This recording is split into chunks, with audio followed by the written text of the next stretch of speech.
Do you want to know what it's like to be a dog training celebrity? Do you want to know what it's like to live your world in front of the camera?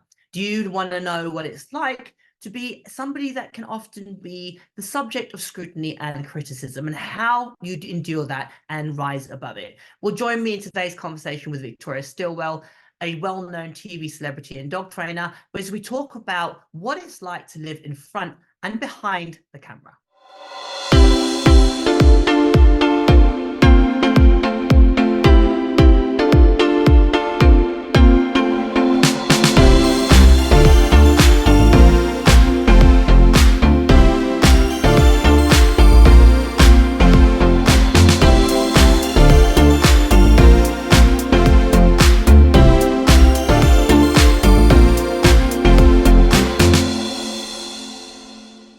Welcome to today's episode of Lifting All Ships with my good friend, Victoria Stillwell. Some of you may have heard of this little person, for her epic career in media and television. Welcome, Victoria. It's lovely to have you here as always. It's lovely to talk to you, Kamal, as always. How are you keeping? I'm good, thank you. Yeah, running around like crazy. But you know what that's like. Yeah, it's one of the rare times that we're actually on the same time zone. Normally it's like juggling when we can converse. Yeah. But I'm glad that you're having a good time over here in America. You travel everywhere. I think it's wonderful that you're spreading your knowledge to many different communities and different countries, and I think it's fantastic. Yeah, absolutely. And I mean, every time we seem to, it's like a fleeting, like, hi, goodbye, oh, quick photo, go. We just saw each other last week at Crufts, and now we're having this conversation. So this is actually the second attempt we've done to do this. Other time, the previous attempt to have this conversation, we for time wasn't in our favor. But really, as with all things on this podcast and YouTube series, the premise is lifting all ships, and I like to have conversations which really do get to the heart of the person, the individual, what drives them in this career, etc. So most people probably know you from television. You've had your incredibly successful series, It's Me or the Dog, which has now been in, how long? Go on, say the number of it. Is it 20 years? 20 years. My God, that's Yeah. incredible. Incredible. And obviously that was a global phenomenon, which actually, funny enough, whose idea was it, Vic? It was mine. Oh, staggered, shock, horror. I know there's so much rumor out there that's like, oh, that I was an actor and I was brought on to play the role of a dog trainer, and then I got sued by, I forget who I get sued by. I think it's either the production company or Channel 4, because I wasn't a real trainer. And it's like, that's totally wrong, because but isn't it too amazing that actually a woman could a young woman could devise a show that's successful? Well, maybe she did. Maybe that's the truth. Yeah, especially the industries that television, and also the dog world is there's a lot of big influential male figures in the industry, and at that time, certainly 20 plus years ago, for a woman, a little British woman with this quaint accent, to come along and create an idea like It's Me or the Dog, I suppose a lot of people just couldn't get their head around it. So here's your opportunity. How did it come to be? Because we've had this conversation. How did it come to be? Okay. Well, I trained to be an actor in between university, where I studied drama and the performing arts, in between university and drama school, because I went to an amazing drama school in London, one of the top 5.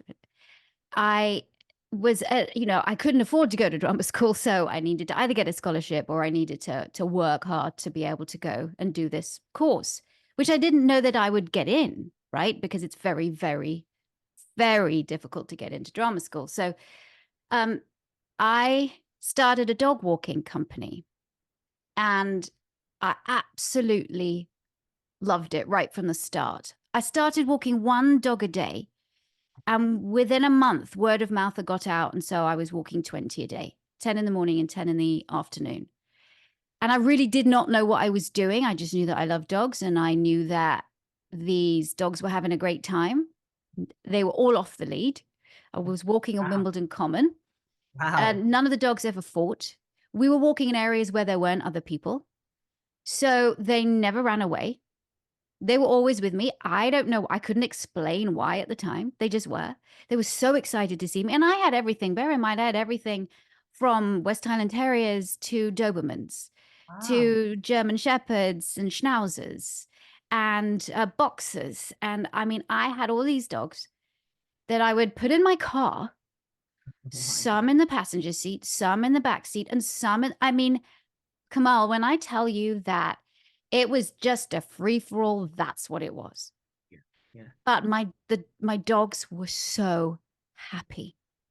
And it was like, this was the highlight of their day. It was the highlight of my day too. And then I met a guy on the common who said to me, he was a trainer, and he said, I've been watching what you're doing. And he said, you know, asked, and I was like, yeah, no, I really love this dog walking thing. And so I'm doing it and I love it. And he was like, well, have you ever wanted to know more about dogs and learn about them? And I was like, well, not really, but I guess, yeah, if you're going to teach me, I'll. So he became my mentor. And at that time, there wasn't a school to go to. If you wanted to become a dog trainer, there was no school to go to become a dog trainer. So you had to do it by yourself.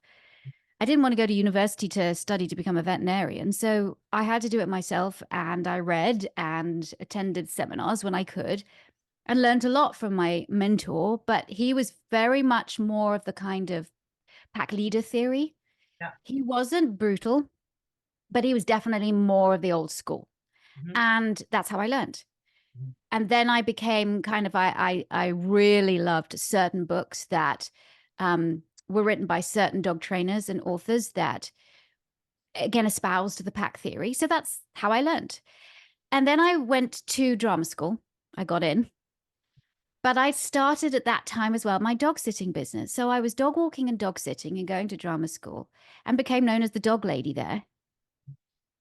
And then after that, I worked as an actor for a good few years and doing some really cool stuff. But then I was just, I miss my dog so much. But when you're in theatre, especially when I was theatre in London, you can train during the day and then do theatre at night because you're mostly working at night, except when you're doing matinees. So I was in Buddy the Buddy Holly story in London's West End, playing Maria Elena, Buddy Holly's wife. And I was able to train during the day. So I set up a kind of more of like a loose training business. I didn't advertise, it was word of mouth. But it wasn't until I moved to New York that I made it truly official and that I changed. And it was hard for me because, you know, all this time I wanted to be an actor. But I just couldn't. Something was speaking to me, Kamal. And you know maybe how that feels, because I would go to castings and come out and feel kind of crap. And then I would go and do a training session and come out feeling $1 million because I had just helped that dog and helped that family. And for me, that was it. And I made the transition to be a full-time dog trainer. I created, along with a business partner, Dog Trainers of New York, which then expanded to Dog Trainers of New Jersey. And it was just my love of training. At the same time, I was also volunteering at rescue for a company called Cause for Paws. And we would sit out during the weekend outside a pet store on 81st in Amsterdam. It's no longer there now. And we would have all these dogs and cats that we would try and get adopted, because every week at the kill shelters, they would be putting a whole host of animals down. So we'd go and pick the animals out that we could, save their lives, and then we would try and get them adopted. So therefore, I became a fosterer. And now, bearing in mind, I live in a tiny little apartment in New York City in Hell's Kitchen. That is like 450 square feet. And through these doors, and I kid you not, over 2 years, 40 dogs and cats come and go because I'm fostering. So sometimes I have a whole lot of kittens. Sometimes I have a pit bull. Sometimes I have a German Shepherd. Sometimes I have a Shih Tzu. And so we were fosterers. And I was so angry though, because even what we were doing, it wasn't putting a dent in this massive waste of life that I was seeing at the municipal shelter. And I wanted to get my message out of positive training, what I thought that was meant at the time. and that you could train your dogs. And if your dogs had a behavior issue, you didn't have to relinquish your dog to a shelter. There was things you could do. And I had moved to New Jersey at the point. I was a young mother. My daughter was about 6 months old. And I watched the first episode of The Super Nanny on television. And that's when the light bulb went off. And I went, my God, I do that. What she does with children, I do that with dogs. So I rushed down to my computer. My husband's like, are you okay? I was like, yeah. Don't talk to me. I just got an idea. And I wrote a treatment. And the treatment was for a show called Super Trainer. I sent that treatment off to the production company, The Super Nanny, that happened to be a British production company called Ricochet Productions in the UK, based in Brighton. And the next day I got a call. Wow. It was insane. I was driving along the West Side Highway. I got a call. And they were like, could you send us a video of what you do? And I was at that time working with probably the craziest family in New Jersey with gazillion dogs and cats and children. Yep. So my husband and I went along and we filmed and then edited an 8-minute piece called Super Trainer, sent it off to them. And that's what sold it to Channel 4. So 3 months later, we're filming the pilot. And that was late 2004. So in May 2005, the first episodes of It's Me or the Dog air. Wow. So you had to fly back to UK? Yeah, I did. Wow. I flew back to the UK, but my family lives in the UK as well. So that was was a great excuse to come and see them. Yeah. And so then my life for the next, well, really up till now has been backwards and forwards and filming and traveling the world. And as wonderful as that's been, that's also been very stressful. And having a platform has been incredible, but also that comes with consequences, Yep. sometimes good, sometimes bad. But I will forever, I just feel like it just was meant to be. Can't explain it. Why do you think then? Because okay, so you had this idea and you propositioned it, and obviously the production company had faith in the premise of it. But what do you think, looking back, what is it that you think that people connected with? Because it literally just went boom, and it was like a blue paper just lit, wasn't it? It was ridiculous. It was like, I think you were everywhere. Yeah, it was. And all I wanted to do was a dog training show, rather naively. But in order for it to kind of really go on TV and to have longevity, it has to be entertaining too.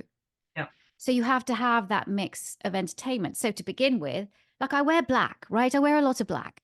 Yeah. And I wear black leather boots. And the reason why I wear black leather boots is sometimes I go in with small dogs that may be a little bitey, chewy. Yeah. So, hey, they protect your legs, right? So it wasn't a thing for me. But then, Channel 4 kind of liked amping it up a little bit, and having that sort of slightly dominatrix, because actually that was the style at the time, with Super Nanny was very, waggle your finger and say, no, what are you doing?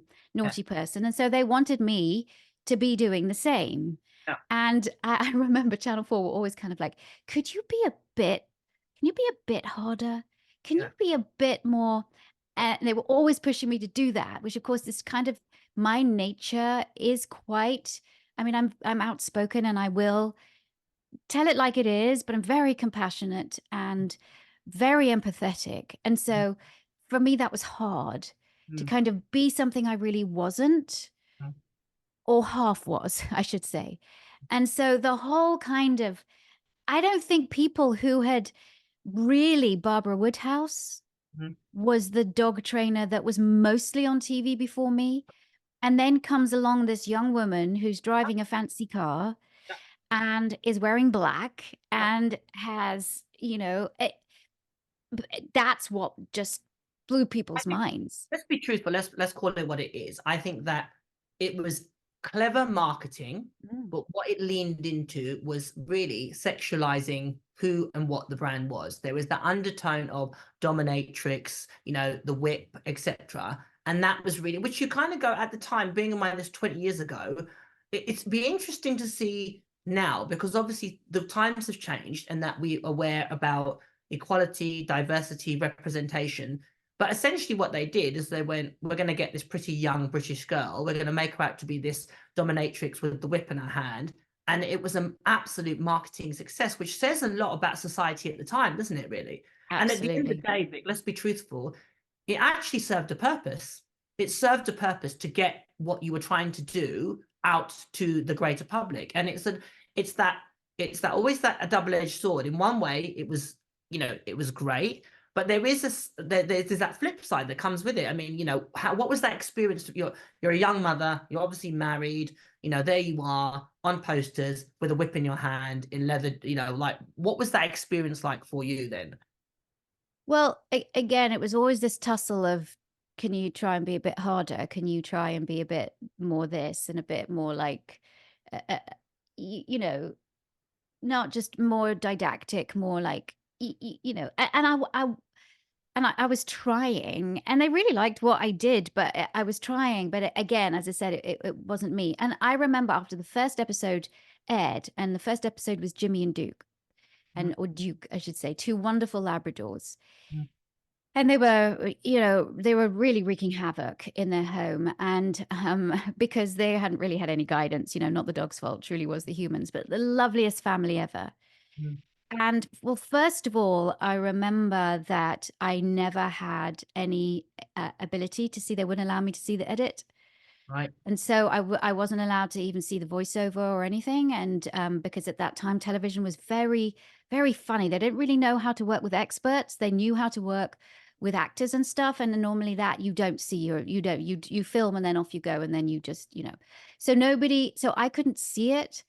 And I remember there was this one line that, and which I really did not believe, but I remember one line that was in there that Jimmy and Duke were pulling because they wanted to be pack leader. And I remember watching it as it went out live, that first episode, and going, oh my God, no, that's not what I think at all. They're pulling because they're excited to get to where they want to go to. And they've got an annoying lead stopping them from pulling. This is crazy. So after that, things changed because I refused to do any more series without at least some editorial control of the script.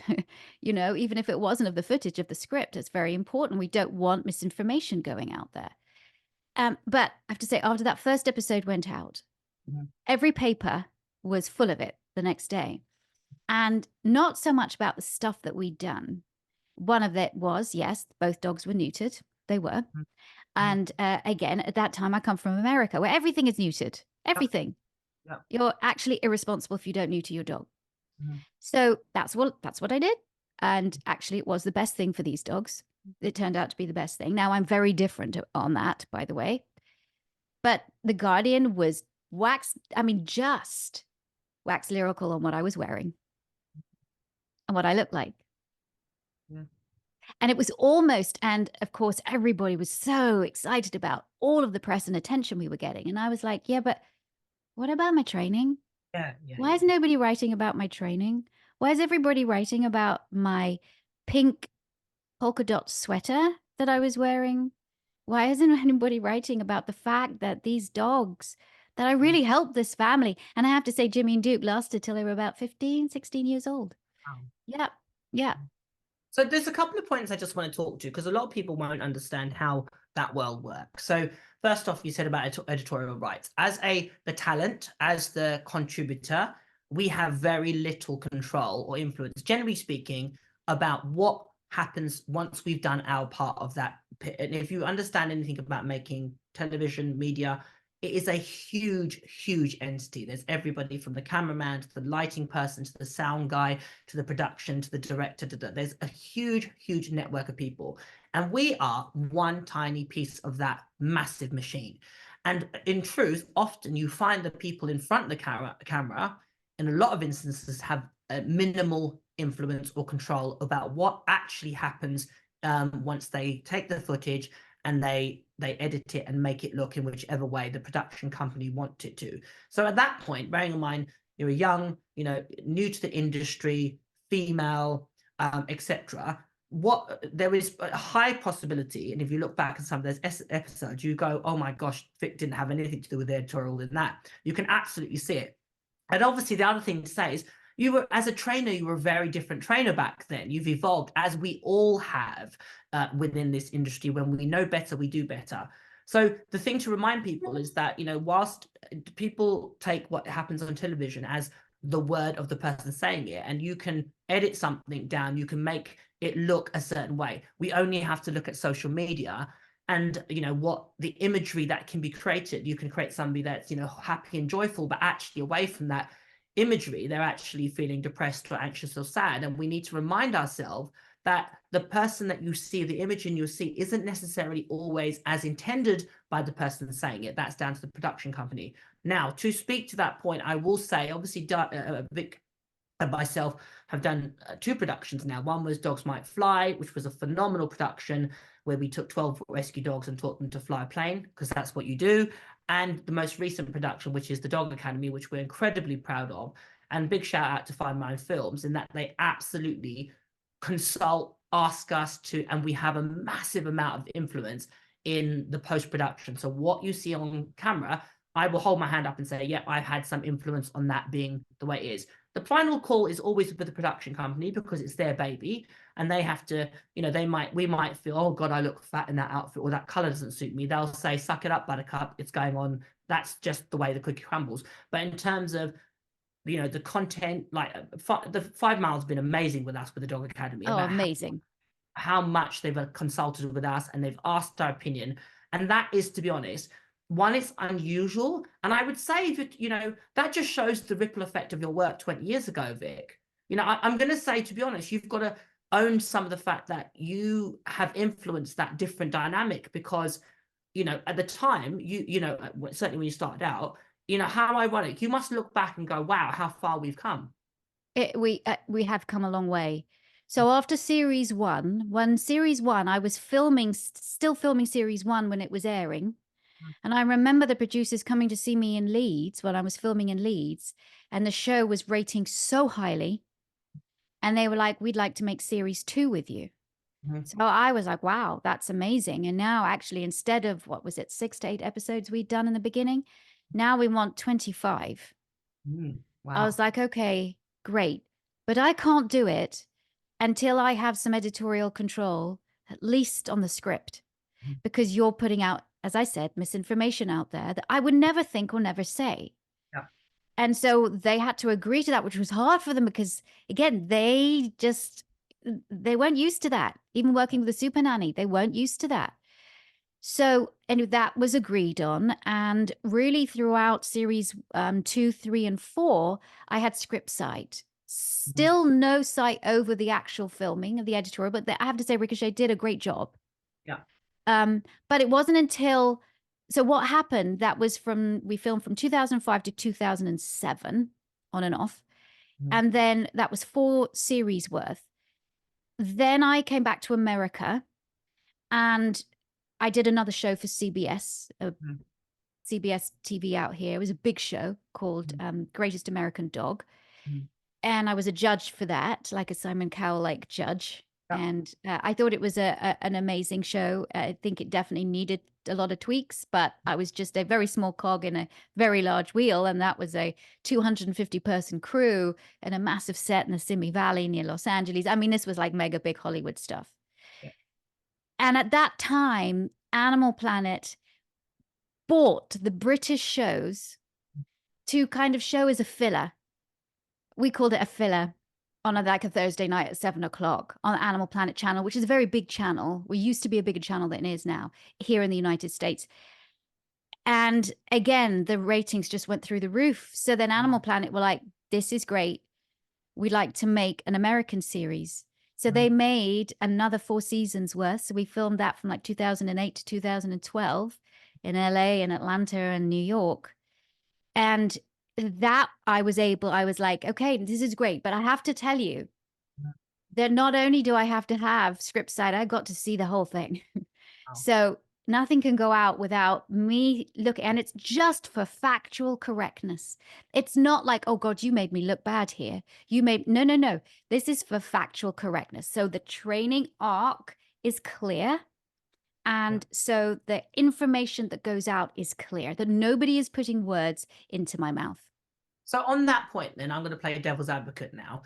So, you've been doing this for 20 years, and I can pull up a YouTube clip like that that has coming out of Victoria Stillwell's mouth, talking about pack theory and, your dog's whatever, eat the biscuit out of the bowl, whatever nonsense. Okay. Yeah. And using sound aversion and everything like that.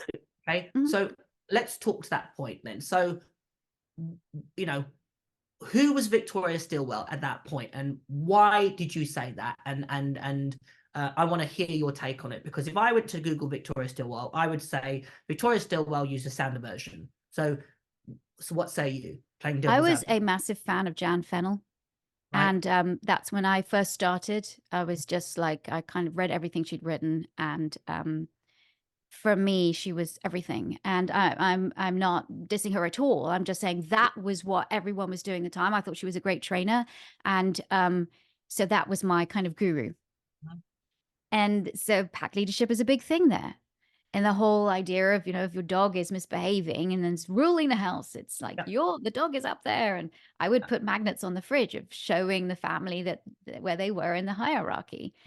And but I've always told people that I always thought it was a bit silly, yeah, yeah, because your dogs were dogs and humans were humans. But okay, well, that's what everybody's saying. So that's what, absolutely. plus, I was more of a positive trainer. I'm never going to physically hit a dog, jerk a dog back on the lead. I'm just not going to do it. But I'm going to use sound aversion. I'm going to use I'm going to like clang hands together, because that's how I was taught. That's how you did things back there. Okay, And absolutely, that's the absolutely. way it was. So Yeah, you'll see that the first British shows, well, the first series, definitely, you'll see this kind of progression even through the first 4 series of the British shows. And then you see a very different me for the 4 series of the American shows. And absolutely. then it finished in 2012 and didn't come back until 2022. Wow, wow, So it's wow. 10 years of that. And then that I'm doing Dogs Might Fly. Yeah, I created my own show as well, produced and written and yeah, created my show with Oxford Scientific Films, which is Dogs with Extraordinary Jobs. And so I was working, and I also did for a year, I worked with YouTube, not a YouTube channel, but for YouTube, the company, because they wanted to do this, did this new pet channel, eHow Pets. And so, I was doing so many other cool things. But then in 22, It's Me or the Dog came to me, Ricochet Productions again, saying, hey, because of the pandemic, all the pandemic puppies and all of this, Discovery would love to make a new series with you.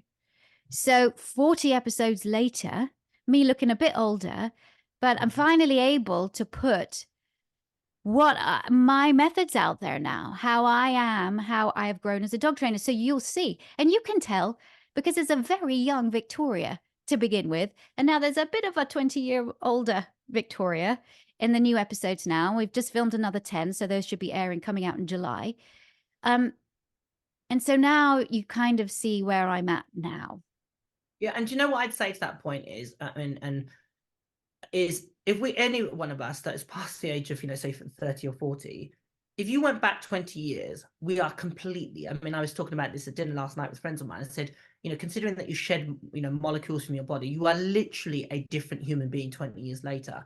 And I think sometimes if we keep holding people to task over things of the person that they were, we never look forward, and we never look to embrace the fact that actually the person, the individual, has recognized that they needed to grow. Because I know I did some things in the past that I would shudder now, Vic, Right. to be truthful. I would absolutely cringe at some of the things that I advise people to do, that I did myself. But it's that, that Maya Angelou phrase, when you don't know better, you do better. And I think now I know better. And hence why, actually, from my perspective, it makes me a more compassionate person when people have a difference of opinion to me. I don't tend to point the finger, because I know at one point I was in their place, as it were. And as I said, we're all on that personal journey, and that's something that I would definitely say of you. And I'd say, obviously, when we first met, it was a more professional relationship. Now we have a friendship that's evolved from that. And I look, even the time.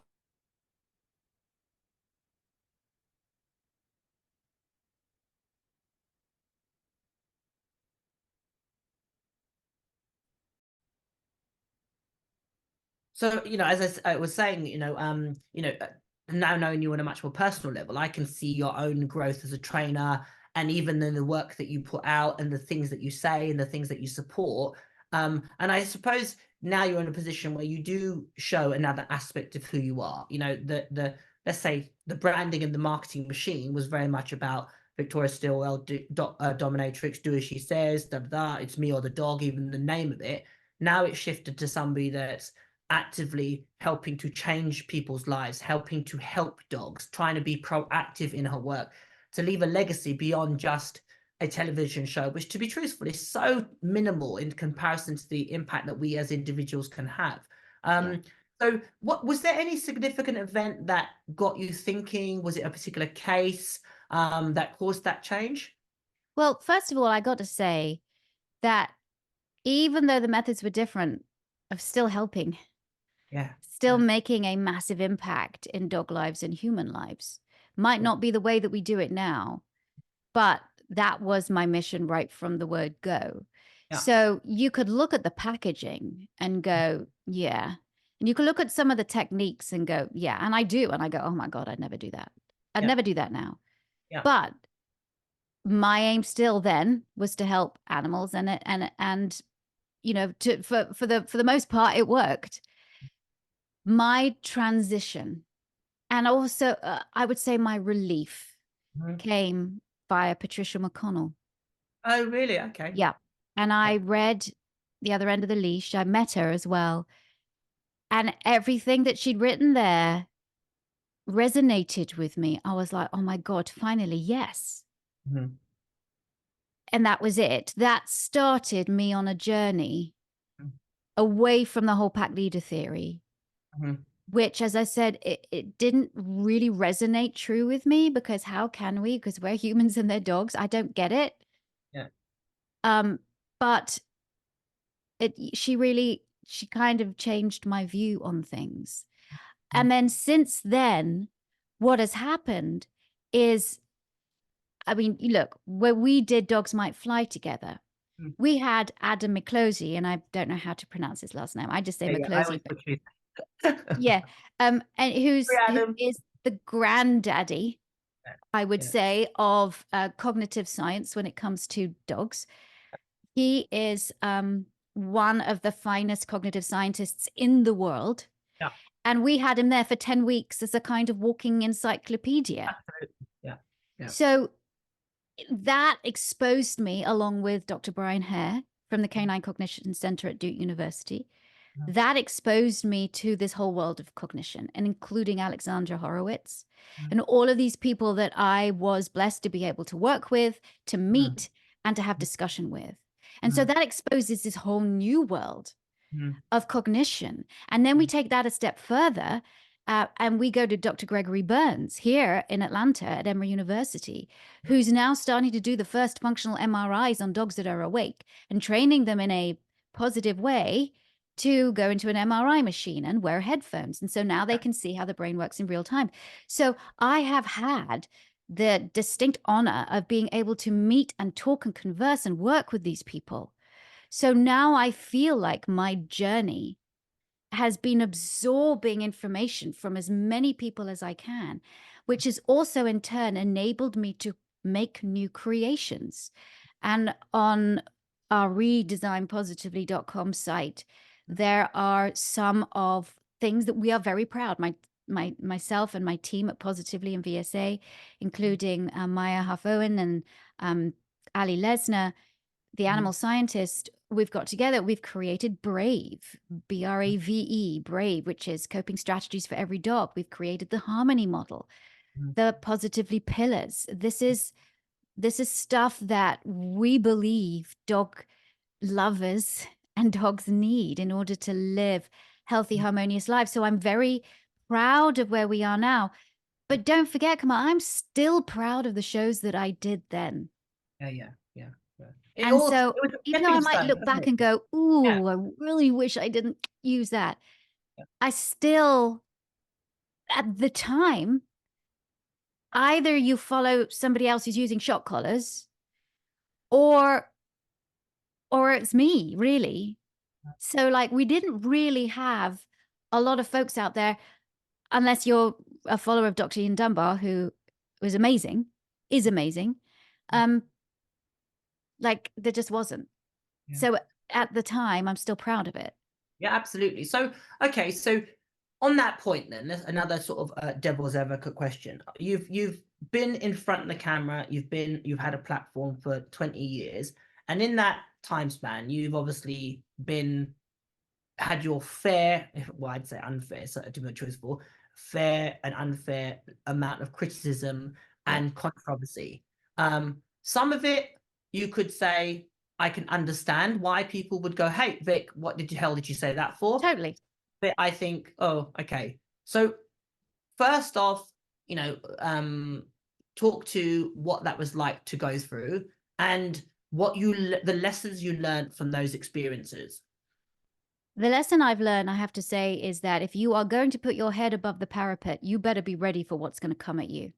Yeah. And 96% of it's going to be positive, and you're going to be basking in that glory. It's going to stroke your ego, even though I really don't have a big ego, but it's going to make you feel, oh, I did a good job, and that's all we really need to know. I did a good job. But the rest of it, which is very strong and powerful, because you're going to remember, the ones that criticize you. Absolutely. And sometimes fairly. I remember a woman writing from Brighton, and she was like, and that was when I had my email on my website at the time. And she wrote, she was like, what's this whole pack hierarchy thing you're doing? And I was like, yeah, you're right. You're right. So I would get emails and go, most of them were very positive. Some of them were questioning. And I liked to receive those because I'd be like, yeah, you're right. I feel it's weird too. And then others, there's a small but very vocal minority that started to spread lies. Yeah. I mean, defamation, that's all that's crazy stuff, like the whole being sued. Like, if I had been sued by my production company and Channel 4, why am I still working for my production company? And why am I still working for Channel 4? Yeah, absolutely. Yeah. Yeah. I mean, that's crazy. So, but it's rather like what we have here in politics right now, where you can say anything you want about anybody. And if people are going to believe it's true, it's truth, right? Yeah. Don't believe what you see. Don't believe what you hear. Just believe what I tell you. Yeah. And that's what people who follow a certain political figure, that's what they do. And so it's like, it doesn't matter if it's the truth or not. If people shout loud enough about it or make videos about it, then everyone's going to go, yeah, that's true. Because they don't bother to do any research. Did she really get sued by Channel 4? Let's take a look. Was she really just an actor? Well, you can go to the city of New York and you can find out where I registered Dog Trainers of New York in 2002. You can find it. You can see that, right? That's proof. Dig deep.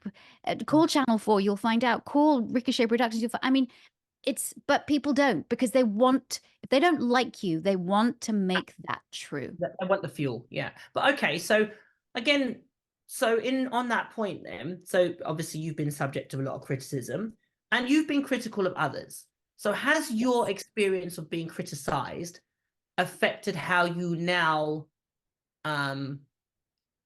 you criticize? Has that influenced? Are you now a more compassionate or enlightened person because of that experience?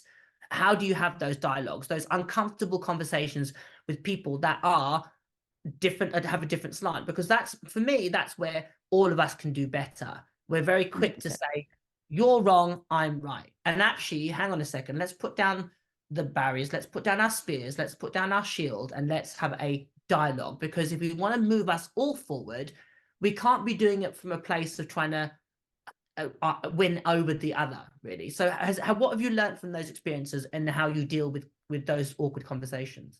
To begin with, I was a fighter. I'd fight back, fight. And if you're going to diss me, I'm going to come right back at you. And I'm going to come right back at you with truth. So, don't mess with me. Don't mess with me. And if you want to continue, mess with my lawyers. Right. So that I was a fighter, but there was a big controversy that changed me. Not 100%, but it changed me. And it was around my very good friend, an amazing dog trainer and amazing person, Jordan Shelley.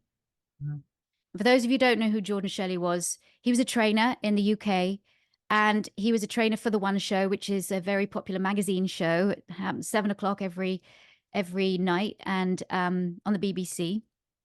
I actually did quite a lot of work with the One Show a few years ago. But Jordan Shelley, he was a trainer. He came on and he was working with, I think it was a Jack Russell that was a resource guard over his food.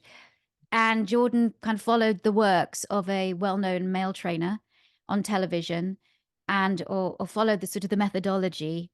And there was a massive uproar after he'd been.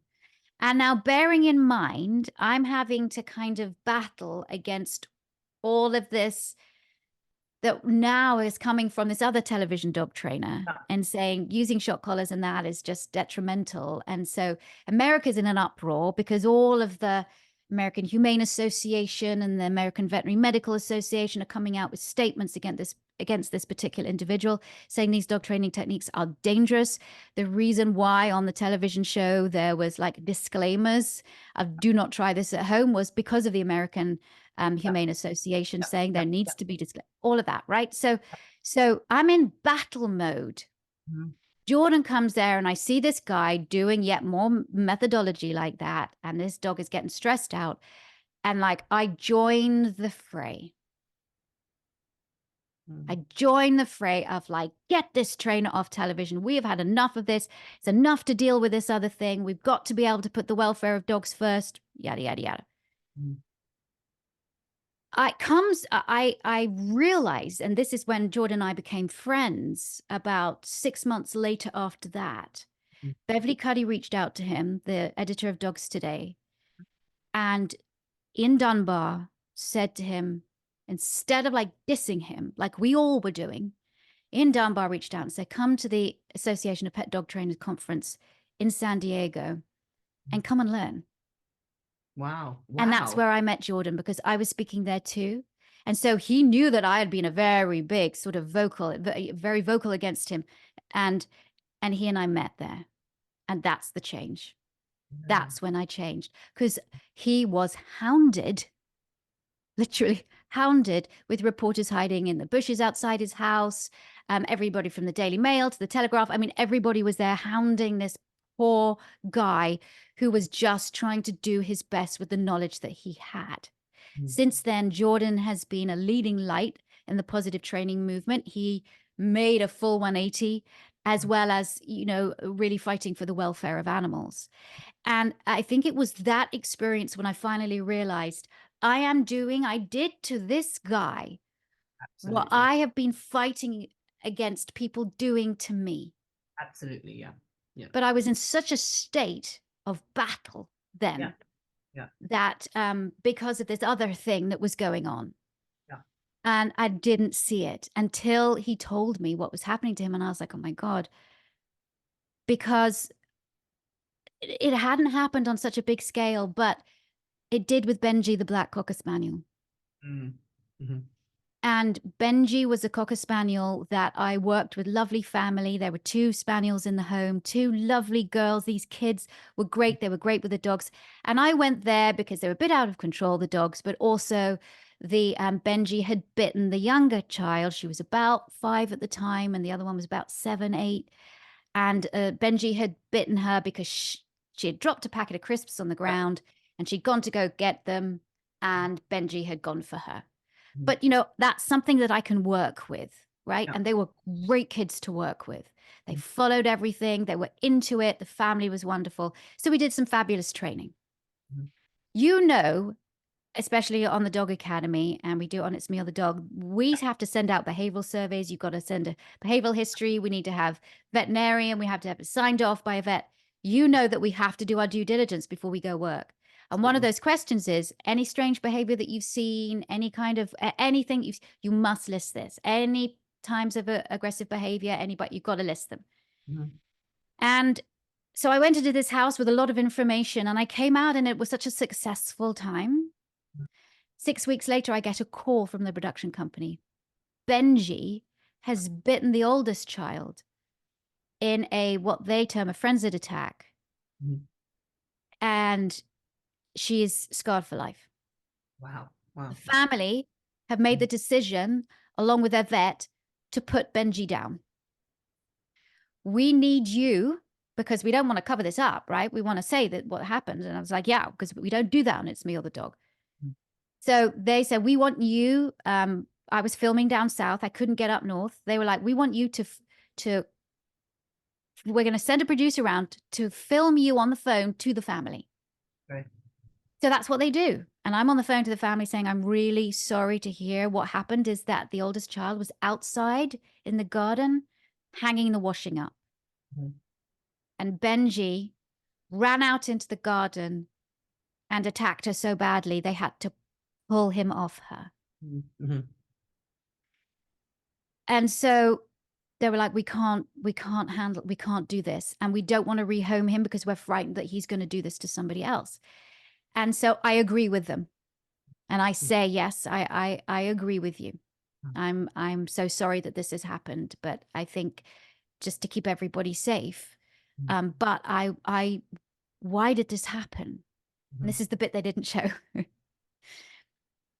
They had told me, which they had not, they had omitted to tell me, that Benji had shown this behavior in the landing upstairs, where sometimes he'd be on his bed was on the landing, and their bedrooms would open out onto the landing.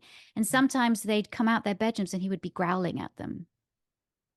And then she said he would then go back into his bed and sort of sit there with a glazed look in his eyes. And I'd be like, why? I said, why didn't you tell me this before? She said, I didn't think that it was important. I don't know why. Yeah. Because then that rings alarm bells in me. There's something more going on with this dog than there's some kind of neurological component. It could be seizures. It could be, well, as it turns out, another puppy from the same litter was exhibiting similar behavior. Wow. Was this idiopathic rage syndrome? Was this cocker rage? Was it the veterinarian believed it was? And then I had other behaviorists and trainers that came out in my defense saying that they think it was. But the family didn't want to get an MRI done. They just wanted it to be done. And so the filming of that was dreadful. The filming of that. And then, of course, Ricochet filmed him taking the dog to the vet. And then that was terrible. So can I just say, Kamal, that night, because I didn't watch a lot of the shows, that night I was still in England, I'd taken my daughter, she was 2 at the time, 2.5, to see Disney on Ice. And I came back to 50 emails in my inbox from parents that were devastated and trainers that were like horrified and death threats. Wow, and like, you're a dog killer. And then the papers just ran with it. And I was like, but I wasn't the one who said, but I agreed with them, but I cannot make the decision whether to put a dog down or not. That has to be the family's decision that's made with their vet. I don't make those decisions. So this blew up. And then I have to say, Dr. Roger Mugford came out in my defense, and there was a big article in the Telegraph about this rage syndrome, this black cocker rage, that there was another puppy in the litter. But the horse was out of the barn at that point. Exactly. The horse had bolted, And it still follows me now. You're the dog killer. You put dogs down. You do this, you do that. And so that experience, then the Jordan Shelley experience, was enough to make me go, yeah, you gotta you've got to understand that don't comment unless you have the full picture. Now, I've definitely cooled down, but where I haven't cooled down is that if there is a trainer that is knowingly, is abusing animals, then I will speak out. But yes, you be careful what you say. I think, you know what, the takeaway is that from when you talk about, obviously we've talked about this prior and we've talked about this extensively about, you know, when you have a platform, when you're in front of social media, obviously, because that's really achievable or attainable for a lot of young fledgling dog trainers. And, you know, so obviously you've been in this industry a long while. Your platform is obviously a little bit more elevated, or bigger. There comes a flip side. There is the ego stroking of the hitting the likes. It's the dopamine rush that you get, and it's you're amazing, you're wonderful, you're incredible, you're this. And if you allow yourself to get wrapped up into that, it can be very dangerous, because there's a fallout from that when you know, you do something that your followers or whatever don't believe or conform to, or they don't believe that should be things that you're standing up for. In the same breath, you know, there is that whole thing of a direct and opposite, the energy that you put out, obviously, and, you know, let's be truthful, there was energy that you were putting out that was critical of, you know, Jordan in that instance, and by Joe, it came back in the direct and opposite, you know, direction, so to speak. And we all should be thinking of operating from a place of empathy, compassion, and kindness. And there is a way in which we can have a discussion and say, Victoria, I don't agree with you saying, you know, left is left and right is right. I think differently to you, but do it from a place of compassion, kindness, and empathy, and hopefully getting people to think. I mean, I was talking to Victoria before we came, you know, I teach at places where people train very different to me. That's an open conversation. They use things, tools, and techniques that I choose not to. But the reason that they've asked me to attend those places is because they're opening their mind up to the conversation. Are they going to embrace everything that I do? Probably not. And that's absolutely fine, because I was that person at one point. I remember the conversation when I found clicker training, just, you know, I was discrediting it and saying, you know, oh God, you don't need a clicker, it's a load of rubbish, etc. Fast track, you know, 20 plus years later, now I'm the, you know, massive advocate of reinforcement-based dog training. So we all, as Victoria experienced 20 odd years, we're all on our journey trying to do the best we can with the information that we know at that time. And when we know better, we do better. And I think that's something to remind ourselves. The other thing I think to speak on that point is, remember, behind the screen, behind the Instagram account, behind the television screen, behind the pretty poster is a human being that, you know, those knives are going to take effect. They're going to hurt. And that, you know, I mean, to say that when people are, you know, sending death threats, saying absolutely vile, and, you know, Vic has shared stuff that people have said about her family, etc. There is things that you kind of go, oh, this isn't really about dog training. There is something that is beyond dog training. This is, and I think the for me, the lesson is, I'm not even going to acknowledge that stuff, because you're taking this to a level that really is not about the conversation. The conversation is about a difference of approaches, difference of methodology.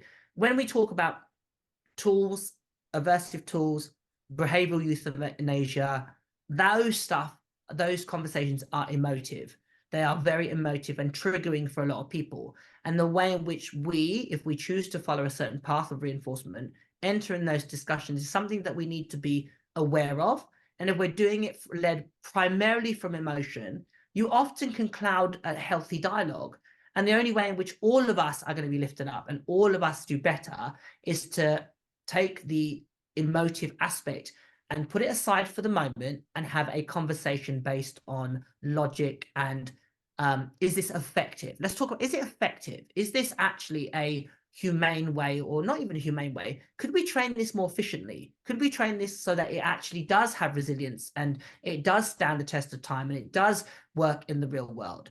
If we take it from that point, I personally can absolutely show you techniques that are going to be really, you know, that are going to be robust, that are going to be trained in a quicker time, that are going to stand the test of time. So I come at it from that point, as opposed to making about you are a bad human being because you have, you know, euthanized the dog or put a dog to sleep for this following reason. And that is a really, really contentious conversation, I would say. You know, behavioral euthanasia is a complex issue. There is no black and white response. There is so many entities to it. There is the dog, there is society, there is the owner, there is the family members. There's so many things at play. It cannot be a yes, no, black and white response. It has to, it's so nuanced. And that's something to consider. And talking to Vic's point, often, you know, with these things, we don't know the full story. And, you know, being from law enforcement, we will always advise, know the whole picture before you make any. That was the whole premise of the vocation, was to present all the evidence, all the facts, whether you want them to be there or not. Tell the whole picture, and then allow the individual or the people, the jury, to make their decision based on all the facts, even the ones that you don't really want them to know. You know, tell the whole picture and then allow others to make that decision. So, you know, you've been through, you know, some major challenges. You've been through you've had some incredible successes. Where are you now in terms of Victoria Stillwell as an individual? Where are you now in who you are? First of all, I have to say I have as hard as the journey has been, it's also been a real learning experience, but also it's also been amazing. Mhm. So I have been able to travel the world. Mhm. One of the probably the most exciting times of my life, and where I learned a lot, was the 5 years that I was filming and working alongside the Gwinnett County Sheriff's Canine Unit Yeah. here, which very kindly let myself and my colleague in to learn more about the dogs, to film with them for State Farm, which is a big insurance company here. So we made a Guardians of the Night. You can Google it. And Guardians of the Night was the internet show that we made with the sheriff's unit, and we were with them for 5 years. Wow. So, and these guys are Georgia cops. I mean, we didn't just watch their training, we were with them on all of their calls.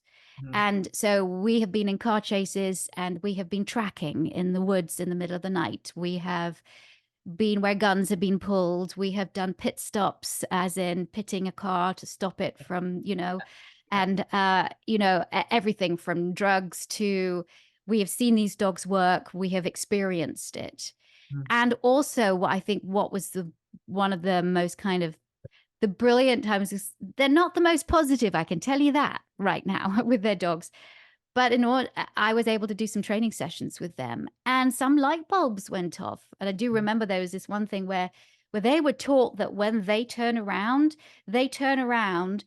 and they don't give any information to the dog that they're turning around, but they turn around and then give a good old leash yank. And I was like, how are you expecting the dog to know that you're going to turn?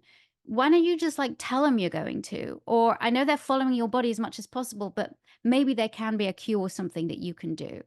So just even giving a little cue meant the dog was like, oh, we're turning. Okay, good. So there was no need for a yank on the collar, things like that. So, I mean, small things, but we had great discussions. And here I was embedded with these very tough Georgia cops.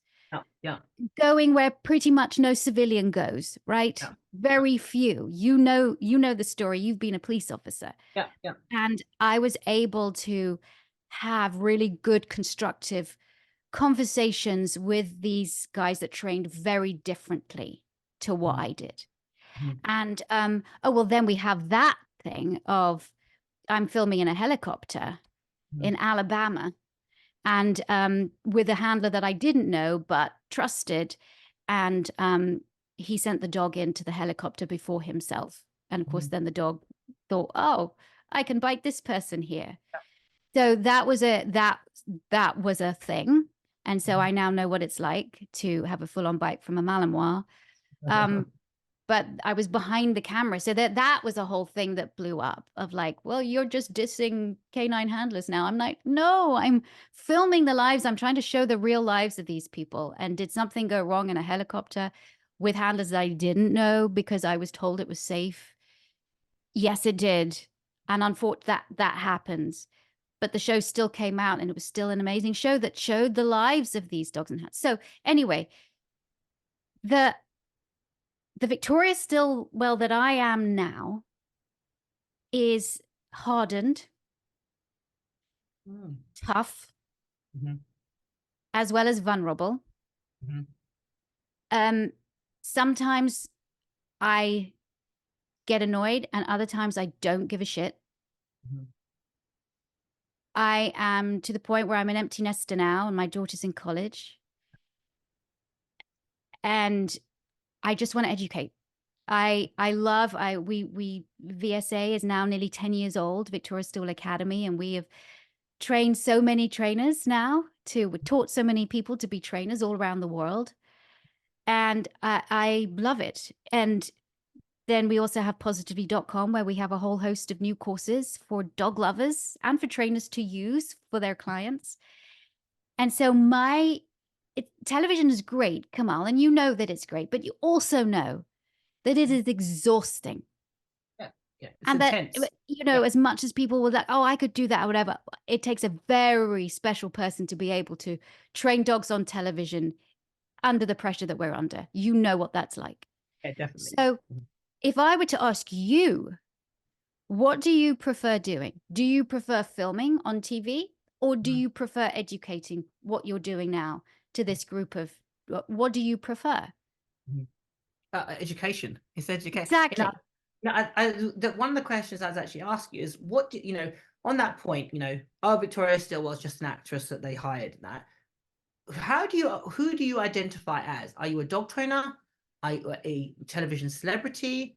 Are you a what and who are you then? I'm a dog trainer and behaviorist. But in Mhm. America, you can't say you're a behaviorist unless you're a veterinary behaviorist. So here I say I'm a behavior consultant, but Okay. that's what I am. And when people ask me that they haven't seen the show or anything and I've met them, all I say, oh yeah, I'm a dog trainer. I'm gonna offer this because I actually think you actually wear both hats, and I think and when you see you in both worlds and how you navigate, it definitely made me see you in a different light because I didn't know you before we worked together on Dogs Might Fly, and obviously that was a huge production. It was like a year's worth of filming, and it gave me a whole new respect for that aspect of who you are. I didn't really know you as a dog trainer. I didn't understand the television world. That was the first major thing that I worked on, and it was seeing how you navigated that. And I'd say actually, to stand in both, because you do both so well. Like, you are dedicated to your spreading the good word and educating people how to train their dogs, following the principles of reinforcement. And you're also really good in that world of television. Like, you understand how, because you've taken some shots in that world, Mhm. and you've laid the path for others to follow behind. I think that is such a niche talent, Vic. I think you play that down, in that it is a real skill set, because people don't understand. It doesn't just start, you rock up, you're on camera, you do your bit, off you go. It's literally months and months and months and months, sometimes years of preparation. Like, the production started for Dogs Might Fly, you're talking 18 months before, Oh like yeah, the you know I mean, the fact, the timeline from It's Me or the Dog starting is really unusual. That timeline is really, really unusual. very Normally fast. it's like, yeah, normally it's like years in production. You get knocked back, you come up with an idea. No, sorry, nobody wants to do that. Then you have to wait. Then you have to tweak it and blah blah. So for the idea to actually get to the point of where they're going to actually film it and get the talent and get the contributors and get the production company to invest, is in itself, I tip my hat off to you. And then going to a production where they say, yeah, Vic, we want you to do X, and you realize and go, that's definitely not what we're going to do in this scenario. What we're going to do is A, B, and C. And you have to pivot, you have to think on your feet, all that whilst remaining professional and articulate and composed, when really internally you're going like, Jesus H Christ, what the hell am I going to do in this situation? And to do it so well for 20 years, I think you really should stand in the fact that that in itself isn't, I'm not saying it's the whole persona of who you are, but it's a huge part. And you've done it really, really well. Like, I consider myself not only a dog trainer, I'm also an educator. Yes. And the two things, those are my two vocations. I don't, I would say you are a TV professional, would be the way in which I'd say it, because you do it so well, Vic. And it Thank is you. such a unique world. It is a world where you are being, judged sometimes. You are being, you are at the forefront of people's anger, their emotion, their joy. You are the figurehead. Nobody goes, as soon as you put something out there, isn't the production company that gets the blame or accountability. It's Victoria Stillwell, good Mhm. and bad. Yeah, you get the props. Everybody goes, oh wow, Victoria Stillwell's amazing. You also get the mud when it's slung in your direction. Never mind that the camera wasn't right or the lighting wasn't blah, blah. Nobody looks at that bit. They just hold you accountable. So I think in both, for me, you have both hats and you wear them really, really well. So in terms of what do you consider your legacy then? Because you do a lot of things beyond VSA and television. What is your legacy? What is the I, thing that you want people to know about you that they probably don't? golly. Um, yeah, that's a question. I think I'm I think I'm a fighter. Yeah, And yeah. I was badly bullied at school, right? So I've always sort of fought for those that cannot fight for themselves. Yeah, I would absolutely echo that. And People that know you know that. yeah.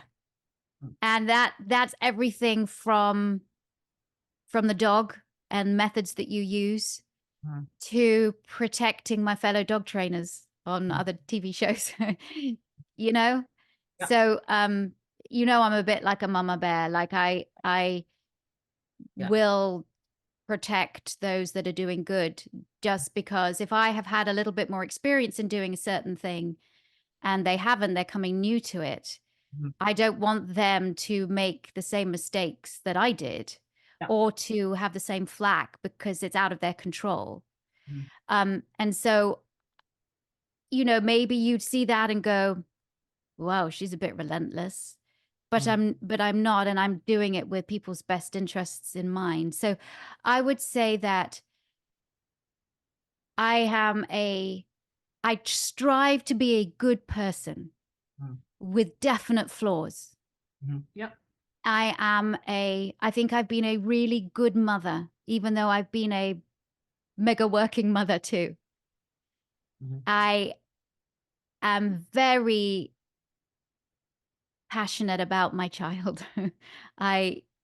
She's the best thing. If anybody said, what is the best thing you've ever done in your life? What is your biggest success? I'd be like, yeah, being a mother is my biggest success. Being But a mother anything in the else. way, being a mother in the way that you did it, to have such a successful career, and I think that any women that are watching this or girls that are told it isn't possible, it is possible. It takes juggling, it takes navigating, it takes skill, it takes sometimes give and take. It takes also big shout out to Van, an incredible partner, Yeah, he's a or great father. network, somebody to lean Yeah. on, whether that's a spouse or friend or family. You've been able to have raise a daughter who's a fantastic human being. But more than that, I think for me, your legacy, and I will speak on it just because this is the opportunity, is you are absolutely right. I don't think people know how vehemently you are an advocate for people that you work with, for the dogs. You absolutely always will do that, and I don't think people really get that of you. And I don't think people realize actually between that, but sorry, and behind that polished exterior is a rod of steel who uses it for good. And sometimes in the past, that rod of steel might have been a little bit wielded in the wrong direction. But you know Yeah. what? We're humans, and we're all doing the best we can. And when we know better, we do better. I mean, I do cry sometimes, Kamal. I do sometimes go, I can't deal with any of this. I just got to take myself away for a little bit. definitely. For Your 30 minutes, and longevity. I'm going to have a good old cry, and then I'm going to come back and go, all right, next. It's the thing that I think is, again, these conversations about overcoming adversity, which you have, it's resilience, which you have, it is being passionate and true to improving the lives of dogs and people across the world via the medium of this little thing that we do called dog training. And I think that is your superpower. I think that's a good place to draw this conversation to a close. I openly say that you know what I think of you. There's no need for me to say it again, but just publicly, you are doing incredible things. You are a trailblazer in this industry, not only for the work that we do, but for women in this industry and mothers, being able to do that parallel to having a successful career. For me in itself, that is incredible. And you have bore the brunt of a lot of criticism, a lot of praise, and a lot of fallout. You've done it with grace and professionalism and dignity, and that to me speaks a lot of who you are, my friend. So unless there's anything else you want to add, how can people well, I do want to do a shout out. Mm. First of all, I do want to do a shout out for you, Kamal.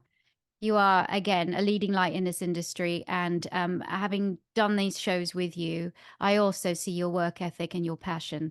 And I know that you sometimes get criticism, as well as, a lot of people loving what you do. You also get criticism, and some people might not like what you do, but you are absolutely 1,000% genuine, and what you see is what you get. And I have to say, on the Dog Academy, some of the most memorable moments of me watching that show is that when you are speaking to me, not just your training skills, but when you're speaking to people, when you're like really getting to the nitty gritty of why somebody's doing anything, it's so powerful, and that shows your brilliance. I do want to do a shout out to my team, because Yeah. I do think that the reason why I can still carry on this is because of the team that I have around me. Most notably Van, my husband, who runs Positively and VSA and really created VSA alongside with me and Tia Guest and some other amazing people. And so the shout out is to him, because he's there in the background just working so hard to get our message out there and to help train the trainers of tomorrow. He is just, and then of course I have the great VSA and Positively team. So I want to put a shout out to them as well, because we're really growing, and Victoria Stillwell Academy now is a leading academy for the education of people who want to become dog trainers. And I'm very, very proud of that. And so that, I would hope, is my legacy. My legacy is to educate other people to do what I also love to do, and to help people and their dogs, and to also further the cause of animal welfare.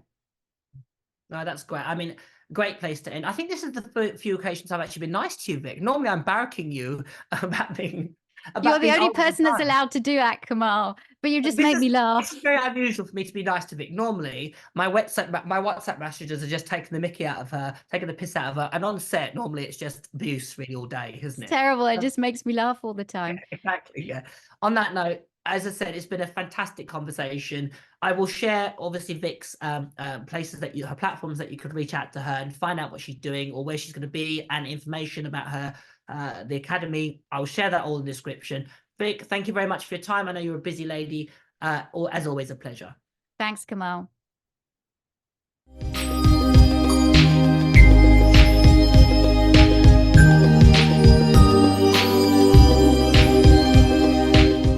I hope you enjoyed today's conversation in Lifting All Ships, where I talked to Victoria Stillwell. To find out more about Victoria, you can go to the VSA Academy and check out what she has to offer.